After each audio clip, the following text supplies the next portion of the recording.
Prevention of Down syndrome in obstetrics. Well, this is a very important topic. Let's start by screening. Screening should be done for Down syndrome to all pregnant women, even if she had no history of Down syndrome at all. So, every pregnant woman should receive a screening for Down syndrome.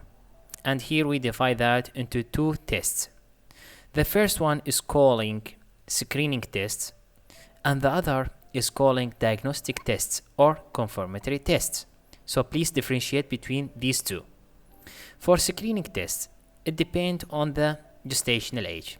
If the woman at the first trimester or if the woman at the second trimester.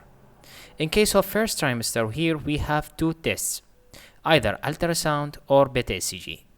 In case of ultrasound, we will check about knuckle translucency, and that's usually done at 11 weeks of gestation. If ultrasound not available, then use beta ECG, which is usually done at 10 to 12 weeks of gestation. If you look at this picture, this represents the ultrasound and represent the knuckle translucency, which will be high in case of Down syndrome. Okay?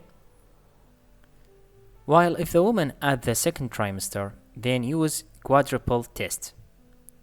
Quadruple test, which is taken from the serum of the mother and checking for beta ECG, which usually elevated, inhibin A elevated, estriol decreased, and alpha fetoprotein will decrease. So that's usually done at 15 to 20 weeks of gestation. Okay? So in case of second trimester, use quadruple test, which usually at 15 to 20 weeks. While in case of diagnostic test or confirmatory test, in case of first trimester, we will use chorionic villus sampling, which usually done at 10 to 12 weeks of gestation. And this is a picture for chorionic villus sampling. While in the second trimester, we will use amniocentesis, and that's usually done at 15 to 16 weeks of gestation. And this is a picture represent amniocentesis. So please differentiate between these tests. In case of screening tests, in first trimester, we will use ultrasound or beta ECG, and the time is very important. And in case of second trimester, we will use quadruple test.